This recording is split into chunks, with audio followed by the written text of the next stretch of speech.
Bonjour, moi c'est Thomas de Martinique Vélo et aujourd'hui en fait on a décidé de faire du contenu pour parler de l'association Martinique Vélo. Alors on va interviewer des ambassadeurs et leur poser des questions pour présenter l'association. Donc déjà première question, est-ce que tu pourrais te présenter? Alors moi c'est Sandrine, j'ai 46 ans, maman de 2 enfants et je suis membre de l'association, je suis ambassadrice d'ailleurs depuis 2021.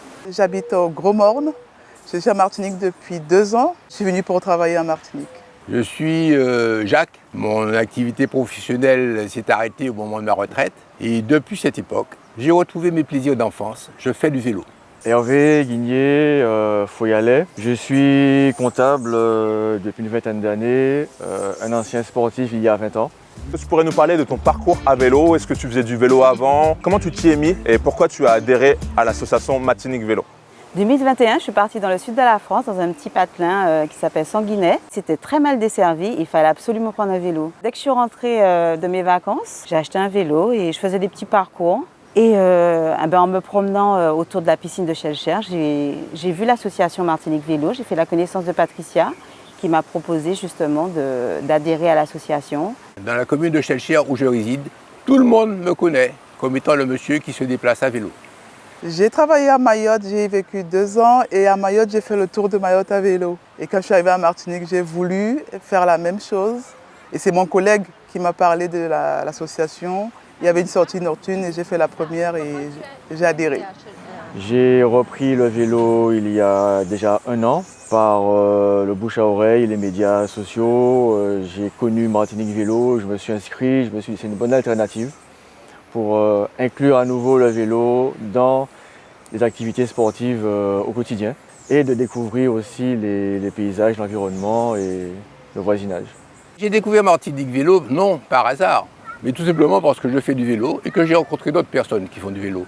Et ce mariage d'une rencontre, d'une opportunité et de plaisir partagé a fait que j'ai adhéré à Martinique Vélo. C'est un groupe assez convivial, assez sympathique, qui propose des événements assez variés, des sorties variées un peu pour tout le monde, qui s'adapte à tous les niveaux, tous les âges et qui a du matériel assez varié pour tout le monde. J'ai découvert le vélo électrique à ma première sortie avec Martinique Vélo. Franchement, ouais, ça change complètement la donne. On a le plaisir de faire du vélo et la difficulté est allégée.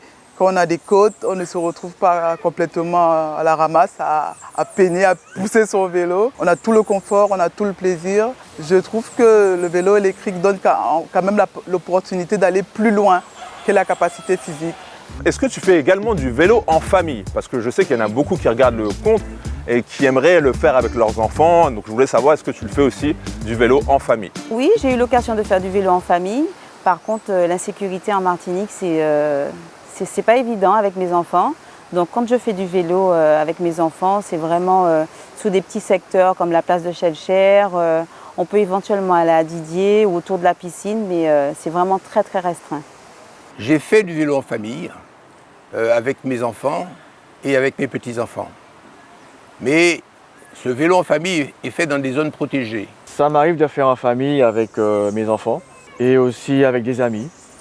Ça permet de varier les efforts, varier les paysages, varier les difficultés et les circuits. Je ne suis pas en famille en Martinique, mais je fais du vélo autant que je peux et je le fais surtout en groupe. Je me souviens, à ma première sortie, je peinais un peu sur la côte et tout le monde m'a attendu. On a quelqu'un qui ouvre la marche, qui ferme, on est en sécurité et on est vraiment émulé par le groupe pour mettre de côté les peurs, les appréhensions. Autre question maintenant, ça va être du point de vue sécurité. À quel moment tu te sens le plus en sécurité et à quel moment tu te sens le moins en sécurité? Ici, on n'a pas l'esprit en fait pour rouler à vélo. Je me sens pas du tout en sécurité parce que moi, j'aimerais vraiment aller au travail à vélo, faire mes courses. Aussi, ça fait du bien aussi à mon corps, à la santé. Concernant la sécurité, c'est vraiment le problème majeur qui se pose pour nous, Martiniquais, lorsque nous devons nous déplacer. Parce que nous n'avons vraiment pas de protection lors de nos déplacements sur la voie publique, nous permettant de rouler en toute sérénité, en toute quiétude. Et j'inciterai toutes les autorités à mettre en pratique le partage de la route en développant des voies alternatives pour que nous ne soyons pas sur la route en même temps que des véhicules automobiles. Là où je me sens le moins en sécurité, c'est en début de semaine, ça c'est sûr, où il y a tous les bouchons, toutes les voitures et les gens qui ne comprennent pas en Martinique pourquoi il y a un vélo sur la route. Il y a des moments où il est préférable de circuler par rapport à d'autres. Par exemple, en début de journée, très tôt, en fin de journée ou les week-ends. Je ne l'ai jamais fait seul parce que j'appréhende un peu le comportement des autres usagers de la route et surtout le fait qu'il n'y ait pas de piste dédiée pour les personnes à vélo. La sécurité, pour moi, elle est assurée quand je suis dans le groupe. En groupe, c'est plus facile de s'orienter, d'évaluer les distances, de prévoir aussi les changements de direction plutôt qu'être seul et être dans sa bulle, dans son monde, ce qui n'est pas forcément une meilleure façon de circuler. Pour toi, ça serait quoi en fait les meilleures solutions envisageables pour la sécurité routière en Martinique avec le vélo? Les solutions pour améliorer la sécurité en vélo, tout d'abord, c'est les pistes cyclables. Ce serait bien aussi primordial même de sensibiliser la population sur le vélo, partager la route, avoir des spots publicitaires. La solution, c'est que nous soyons de plus en plus nombreux à occuper la route pour imposer aux autorités la mise en place de voies alternatives. S'il n'y avait pas d'automobile, il n'y aurait pas eu de route, et s'il n'y a pas de vélo sur la route, il n'y aura pas eu de piste cyclable. Donc notre premier objectif, c'est d'inciter nos compatriotes, nos amis, à venir nous rejoindre à Martinique Vélo pour que nous occupions collectivement la route et que nous soyons de vrais partenaires de toutes les autorités pour faire évoluer les pratiques, les comportements et associer le plaisir de faire du vélo à la santé publique. Les collectivités pourraient peut-être développer des locations de vélos, des endroits où on peut réparer les vélos, en fait tout ce qui tourne, l'écosystème qui tourne autour du vélo. Des fois ça manque un peu de savoir à qui on s'adresse, comment est-ce qu'on fait pour avoir un vélo, est-ce qu'on peut avoir un crédit d'impôt, une réduction d'impôt, comment ça se passe pour faciliter l'acquisition d'un vélo. L'exemple que j'ai, c'est Sainte-Anne, où il existe déjà une piste cyclable sur une portion de route, on va dire moyenne. Il y a des chantiers en cours, entre Rias-Salé et Trois-Îlets par exemple. Et moi j'espère que ce chantier en appelle un autre ou d'autres pour rendre la Martinique beaucoup plus agréable à circuler à vélo.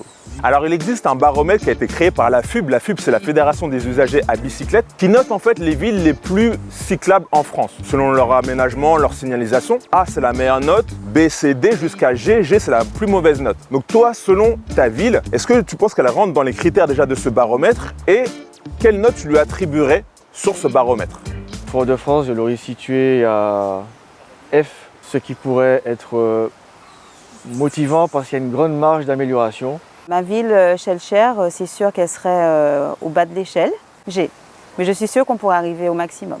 Je situerai ma ville à G parce que nous ne bénéficions pour l'instant d'aucune piste cyclable. Gros-Morne, il n'y a pas beaucoup d'aménagement. Par contre, si on fait sur un périmètre un peu plus large, on peut dire que oui, on a quelques pistes et quelques éléments qui permettent de faire du vélo.